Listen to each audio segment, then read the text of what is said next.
दोस्तों, उत्तर प्रदेश सरकार द्वारा विभिन्न जिलों में आंगनवाड़ी कार्यकर्तियों की भर्ती जो है वो प्रारंभ कर दिया गया है। अभी तक मुजफ्फरनगर, शामली, एटा, चित्रकूट, बागपत, हाथरस, पीलीभीत, लखनऊ, संभल, अमरोहा, कौशाम्बी, प्रतापगढ़, सीतापुर, मेरठ, हापुड़, औरैया, श्रावस्ती, मऊ, रायबरेली, कासगंज और बदायूं जिले की ऑनलाइन वैकेंसी स्टार्ट कर दी गई है, जिसमें आप ऑफिशियल वेबसाइट यूपी आंगनवाड़ी भर्ती .in इस वेबसाइट पे आकर के आप यहाँ पे पूरा देख सकते हैं कि इस ज़िले की कौन सी लास्ट डेट यहाँ पे दी गई है। दोस्तों, अब इसके बाद आपको बता दें कि इसका जो चयन का माध्यम होगा वो क्या होने वाला है। दोस्तों, चयन का जो माध्यम है वो होगा आपका मेरिट बेस से। इसका जो अपडेटेड नोटिफिकेशन है वो आपको हम दिखाने वाले हैं कि आप किस प्रकार से आपकी जो मेरिट बनेगी उस हिसाब से आपको उसका माध्यम क्या होगा, ये सारी जानकारी आपको इस वीडियो में बताने वाले हैं। तो चलिए शुरू करते हैं। और यहाँ पे देख लीजिएगा, स्क्रॉल करिएगा, यहाँ पे नोटिफिकेशन हमने डाउनलोड कर रखा है। यहाँ पे लिखा हुआ है मेरिट सूची तैयार किए जाने की प्रक्रिया।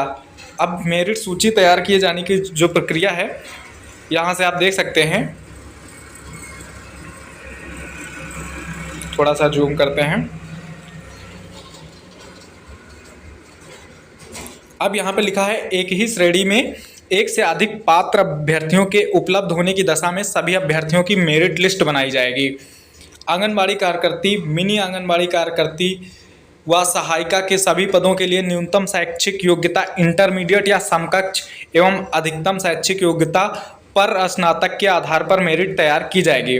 दोस्तों, इससे पहले जो 2 साल पहले वैकेंसी दी गई थी उसमें 8वीं और 10वीं का भी मानक रखा गया था, लेकिन इस बार सीधे भैया इंटरमीडिएट से कम हमको नहीं लेना है। लेकिन अगर एक से अधिक अभ्यर्थी हो जा रहे हैं तो उसमें फिर आपका 10 का तो छोड़ दीजिए, 12th, उसके बाद स्नातक आपका हो गया, ठीक है। उसके बाद आपका पोस्ट ग्रेजुएशन जो MA MCOM वगैरह जो भी आपकी हैं, ये सारी चीज़ें उसके हिसाब से मेरिट बनाएंगे।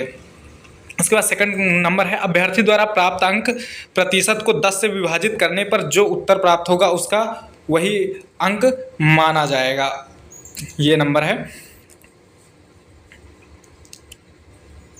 यदि किसी अभ्यर्थी को हाई स्कूल परीक्षा में 45% अंक प्राप्त हुए हैं तो उसे 45/10 = 4.5 अंक प्राप्त होंगे। इस प्रकार यदि किसी अभ्यर्थी को 59% अंक प्राप्त हुए हैं तो उसको 59 से भाग किया जाएगा तो 5.9 अंक प्राप्त होंगे।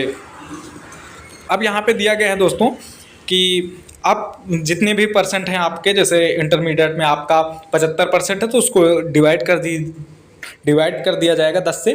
उसके बाद आपका 75 में से 10 से डिवाइड करने पर 7.5। इस प्रकार से जो मानक उन्होंने तैयार किया है उसी हिसाब से आपको अंक प्राप्त होंगे कि हाँ भैया इनका 6.5 है, इनका 7.5 है, इनका 9 है। इस प्रकार से आउट ऑफ 10। थर्ड कॉलम इनका है।